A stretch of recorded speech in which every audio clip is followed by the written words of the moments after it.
suis perdue. Je suis embarrassée. Je ne sais plus. L'homme noir est méchant. L'homme noir est méchant. Je ne sais pas. En fait, le truc, c'est quoi? C'est que, comme mon numéro, ma première page Ngoniquez Comédie, il y avait toujours mon contact dessus.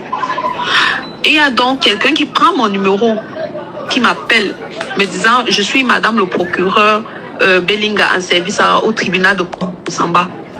Je dis, ok, bon, la personne me dit, je suis fan de ce que tu fais et tout, j'aime tes contenus, tu es très talentueuse. Vraiment, moi-même, j'ai eu l'envie de faire dans ça, mais mon travail ne me permet plus. Je dis, ah, d'accord, ça fait toujours plaisir d'avoir une fan procureur dans le répertoire, c'est toujours important, surtout ce dans quoi nous faisons là. C'est comme ça que je garde le contact avec la dame.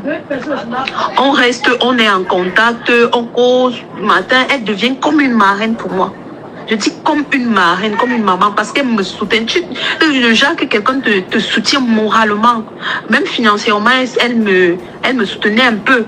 Au point où un jour même, mon téléphone s'est cassé. Elle m'a envoyé, elle m'a dit, bon, va prendre 150 000 là chez quelqu'un au niveau du rond pour le CAC. J'ai pris, tu arranges ton téléphone, 50 000, tu renvoies 100 000 francs. C'est ce que je fais, je m'en vais, je prends et tout. Et c'est comme ça qu'elle me soutenait, même dans les médias, elle se battait pour que je passe dans les médias. Je ne savais pas comment elle faisait, mais elle me dit, ok, j'ai déjà arrangé ton rendez-vous à tel endroit avec tel journaliste. Va juste, tu passes à l'émission. Ça, ce sont les choses de début 2023. Je ne sais pas si c'est début, les choses de juin. Voilà, juin 2023, si je ne me trompe pas, entre mai et juin. Moi, je suis avec elle. Je dis, voilà, enfin, j'ai trouvé quelqu'un qui vraiment me comprend dans ce que j'ai choisi comme métier. On est resté en contact pendant un bon bout. Sauf qu'avec le temps, elle commençait à vouloir m'imposer la façon de fonctionner dans ma carrière. En voulant m'imposer comme ça, j'ai trouvé ça, j'ai commencé à la trouver étouffante. Je dis étouffante, il y a eu tellement de trucs qui se sont passés entre-temps. Mais ça, c'est le déclic. Parce que je me sentais déjà étouffée. Et puis un jour, de neuf, bon, on arrive, parce qu'elle m'avait dit, avant le contact de neuf, j'aime bien aussi sa façon de jouer dans la bataille. Elle me dit, ok, comme de neuf devait tourner la série, le film avec Ozine là, je suis en train d'oublier le nom. Le dernier, le film de neuf là, dont elle a fait la projection dernièrement, elle avait besoin des sites pour faire son tournage. Elle me dit, ok, je vais vous envoyer chez ma copine au Franco Hotel. Elle va vous trouver un moyen de tourner là-bas.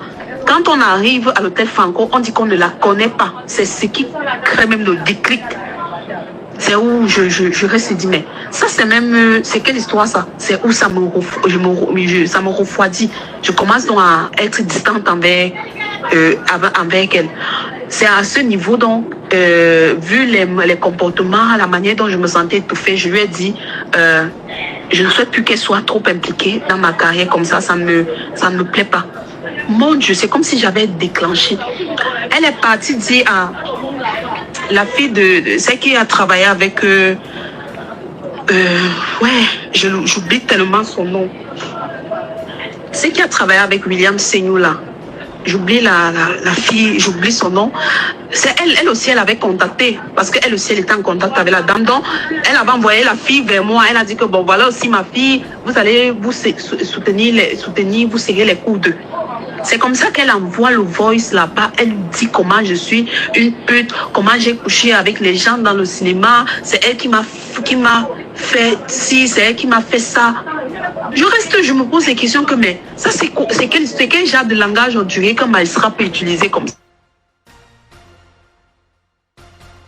Et les audios, l'audio où je dis à la dame que bon, je ne veux plus. Et puis je commence à suspecter donc son statut de Maïsra, coupe les ponts avec elle. Je la bloque depuis novembre 2023. Je la bloque et je continue ma vie. L'audio est là parce que j'avais enregistré au cas où. Voilà, c'est la même dame le même faux magistrat qui envoie Maman Monica à Yaoundé, qu'elle veut résoudre son problème de son fils qui était décédé. Bref, Maman Monica est venue. Elle-même, elle a trouvé ça louche. C'est là où je signale à Maman Monica que mais la dame, s'il n'est pas... Elle est louche. Même Zakoukla était en contact avec la même dame. je dis à Zakoukla que parce qu'elle m'avait dit que Zakoukla c'est sa meilleure amie. Je dis à Zakoukla que ta meilleure amie, si elle me semble louche et tout et tout et tout. J'explique à Zakoukla, j'explique à maman Monica. C'est là où elle-même commence à mener leurs petites enquêtes là-bas. Elle se rend compte que oui, effectivement, c'est comme si la dame est louche. Mais on n'est pas sûr à 100%. Elle me dit, je dis à maman Monica que je vais aller même porter plainte. Maman Monica me dit que non, maman, laisse tomber.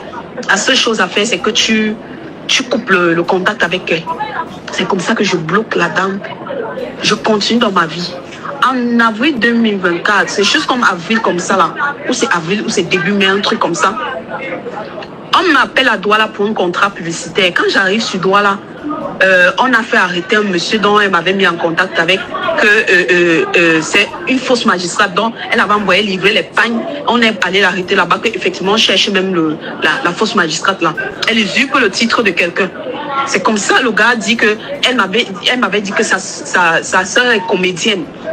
C'est elle ici, c'est comme ça qu'ils me tendent de l'embuscade, ils me font venir à Douala pour me dire que et tout et tout. J'explique, je me trouve donc en face de la vraie magistrate. Je reconnais ça par les photos, juste. C'est là où la vraie magistrate je lui fais comprendre que non. Moi, je ne connaissais pas que c'est une fausse magistrate et tout et tout. J'appelle même maman Monica sur haut-parleur. Elle dit, hey, c'est une bandite et tout et tout. Là, l'enquêteur me laisse même partir. Je me dis, bon, c'est terminé. Mais je reste en contact avec l'enquêteur. Au cas où il y a une information de plus que je dois rajouter, on va en rajouter parce qu'il faut qu'on mette la main sur le gars. Vu que moi-même, j'étais en danger. Là, il pouvait même organiser un kidnapping, demander la rançon. Qu'est-ce qui allait me sauver?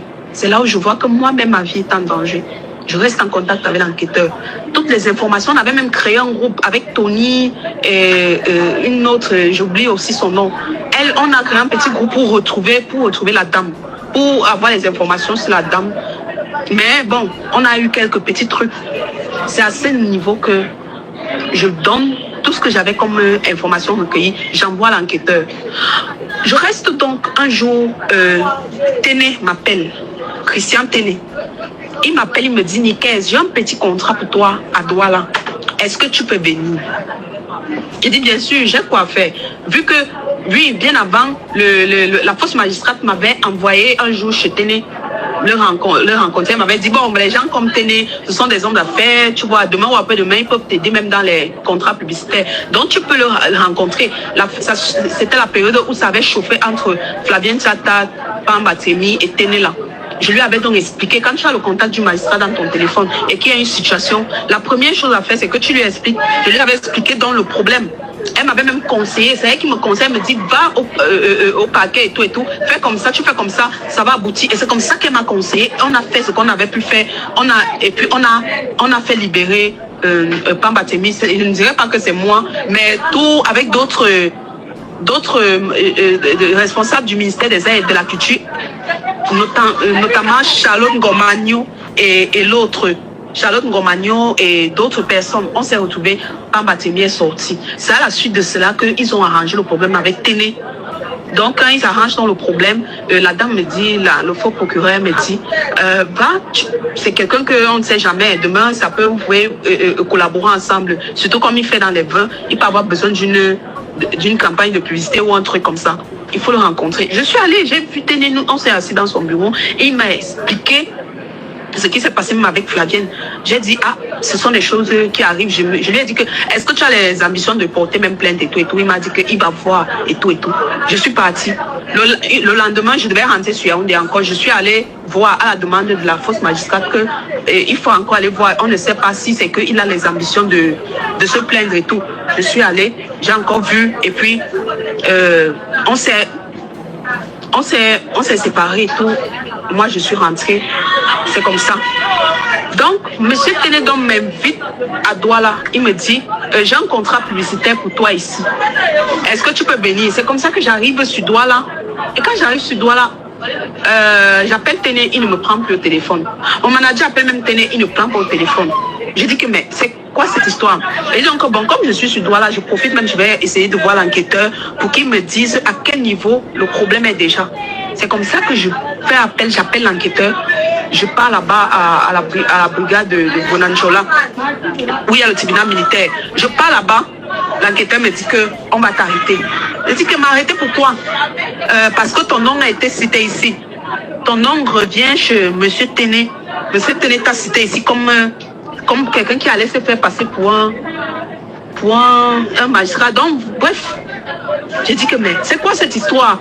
Le gars est cité comme complice, des trucs comme ça. Je reste juste. C'est quoi cette histoire? Le gars est cité comme complice, des trucs comme ça. Je suis perdu. J'ai dit que, mais c'était le complice de quoi? Je suis venu ici, je vous ai expliqué, j'ai présenté même certains éléments ici que c'est comme ça, c'est comme ça. Vous m'avez laissé partir. Maintenant, ça devient comme me faire arrêter. C'est comme ça qu'on me met en cellule. Je fais 3 jours de cellule. Je me dis que l'histoire va s'arrêter comme ça. Je me dis que l'histoire va s'arrêter comme ça. Vu que avec tous les éléments que j'ai dans mon téléphone et les conversations et tout, parce qu'il y a certaines choses que je gardais et que lui-même, la fausse procureure là, quand elle causait avec une personne, elle avait toujours cette tendance d'enregistrer certaines conversations. Moi, je me disais que quand elle le fait, c'est pour protéger sa carrière au cas où quelqu'un peut inventer un truc sur elle. Donc, il y a des conversations des fois qu'elle m'envoyait même quand elle a échangé avec une personne. J'avais dans certaines de ces conversations-là, plus celles que j'avais enregistrées quand je lui ai dit que je ne veux plus qu'on reste en contact et tout. Donc, je me disais qu'avec tous ces éléments, je vais présenter et puis le problème sera rapidement réglé. À ma grande surprise, je suis déférée. Comme si ça ne suffisait pas, je suis déjà incarcérée à la prison centrale de Newbel. Je me retrouve incarcérée à la prison centrale de Newbel pendant, je ne sais pas combien de temps. Je peux dire... Où c'est combien de temps? Je sais que c'est depuis combien de temps là? Depuis le 28 mai. Oui, depuis le 28 mai, si je ne me trompe pas. Que je suis incarcérée, qu'on m'a mis en détention à la prison centrale Newbel. Toujours dans la négligence. Je me dis, bon, on va régler. C'est un truc vu avec toutes les preuves que j'ai. Quand je vais monter au parquet, j'aurai l'occasion de présenter mes preuves et puis on va me laisser tomber, on va me laisser rentrer chez moi rapidement. Je vous assure que depuis le 28 mai jusqu'aujourd'hui, il n'y a eu ni ouverture de débat, rien. Et M. Téné qui s'est présenté un jour au tribunal comme étant une victime, apparemment je suis allée me faire passer pour un faux procureur chez lui. M. Téné ne me connaissait pas. Téné qu'il a eu des problèmes avec Pamba Témi. Nous tous on a soutenu Pamba Témi. Je me suis retrouvée dans son bureau parce qu'effectivement, on parlait de l'histoire de Pamba Témi là. Et tout. Et j'étais ravie que l'histoire soit réglée définitivement. Il m'a dit que je me suis fait passer pour un faux procureur dans son bureau. Comme si ça ne suffisait pas. Parce que quand on m'avait incarcéré le 28 là, quand on m'avait incarcéré le lendemain, non, je ne pense pas, non. C'était avant quand on me met en détention. Ou c'était avant la détention. Je reçois les captures où on dit que je suis une usurpatrice de titre. Donc Charlotte Ngomagnon est allée dans le groupe de cinéma. Elle a écrit que je suis une usurpatrice de titre. Je suis à la prison centrale de Newbel. Que le cinéma ne se passe sur les plateaux et non en dehors du plateau. Mais je me suis posé la question que, mais c'est quoi cette histoire que toi tu es une artiste, tu te retrouves dans des situations, on entend une version sur toi, on ne vient pas te demander que mais qu'est-ce qui se passe? La première des choses à faire, c'est qu'on va dans un groupe, on va déclarer des choses. Je lis ça, je suis ébahie, je suis perdue. Je me rétracte donc sur moi-même que comment ceux qui sont censés nous protéger nous jettent à la vindicte populaire. Parce que c'est M. Téné qui allait lui dire. Je suppose qu'elle a des affinités avec lui. Et directement, ce qu'il dit est vrai. Elle a directement pensé que ce qu'il a déclaré est vrai. Et elle s'en va jusqu'à dans le groupe de cinéma aller me verser comme ça. J'appelle M. Téné, je lui dis que je ne voudrais plus qu'il parle de mon nom partout et tout. Moi, je bénéficie encore de la présomption d'innocence jusqu'à l'heure actuelle. Je suis prévenue. Je ne suis pas encore détenue. Jusqu'à ce que la justice aurait déclaré coupable. Je suis encore prévenue. Donc, on n'a pas à me donner le casque d'usurpatrice de titre. Ce n'est pas comme ça que je voudrais régler ce problème. Je vais me battre pour sortir, pour sortir d'ici, mais qu'il arrête de parler de moi un peu partout. Et c'est alors comme ça. Qu'il arrête de parler de moi comme ça. C'est ce que j'ai fait. Donc, le bon monsieur est allé dire que moi, je l'ai menacé. Donc, dans le dossier, il vient un jour au tribunal comme étant quoi? Victime. Le juge lui dit, Non, non, tu ne peux pas débarquer en pleine audience, venir dire que tu es victime. Ce que tu dois faire, c'est depuis les enquêtes préliminaires que tu devais te prononcer comme étant une victime. Ce n'est pas en pleine audience comme ça. Il a envoyé son avocat parce que lui, il ne vient pas. Il envoie son avocat. L'avocat, lui, c'est ce qu'on dit à l'avocat. L'audience d'après, maintenant, il était cité comme témoin. Comme témoin. Je dis témoin de quoi? Je me pose la question, témoin de quoi? Donc, c'est comme ça. Je ne sais pas quel rôle il joue dans cette histoire. Jusqu'à présent, je ne sais pas ce que M. Téné joue, ce qu'il joue comme rôle. Ce que je sais, c'est que je suis détenue à la prison centrale de New Bell depuis pratiquement, je peux dire 8 mois. Avec pratiquement 12 renvois cumulés, sans ouverture de débat. Parce que même les débats, on ne les ouvre pas. Donc, c'est un peu ça mon histoire là maintenant. On a demandé, la plaignante a demandé par la voix de ses avocats la collégialité. La collégialité a siégé. Elle a demandé le huis clos. Le huis clos a siégé. Après le huis clos, on a dit renvoi ferme. Après le renvoi ferme, elle a demandé la récusation de l'un des juges. Voilà comment la procédure ne fait que tourner en rond, elle tourne en boucle, elle tourne en boucle, elle tourne en boucle. Sans ouverture de débat. Comme tu me vois là. Donc, je ne sais même pas où c'est. Je ne sais même pas qui blâmer dans cette histoire. Je ne sais pas qui blâmer. Où je suis là, je suis même dépassée. Ma famille a fait ma famille s'est déjà battue comme elle a pu. Ma famille s'est battue comme elle a pu. On ne comprend rien. Bon, il y a un détail que j'ai omis de dire. Le faux procureur, en fait, ce n'est pas une femme. C'est un homme qui se fait passer pour une femme. Donc, elle a une voix de femme. Donc, c'est comme ça. Ce n'est pas une femme. C'est un homme qui porte une voix de femme. L'histoire est tellement longue que je ne sais pas. Un audio ne suffira même pas à tout expliquer. Donc, il y a beaucoup de gens vont se poser des questions que mais pourquoi est-ce que tu as fait confiance à une personne que tu ne connaissais pas et tout et tout.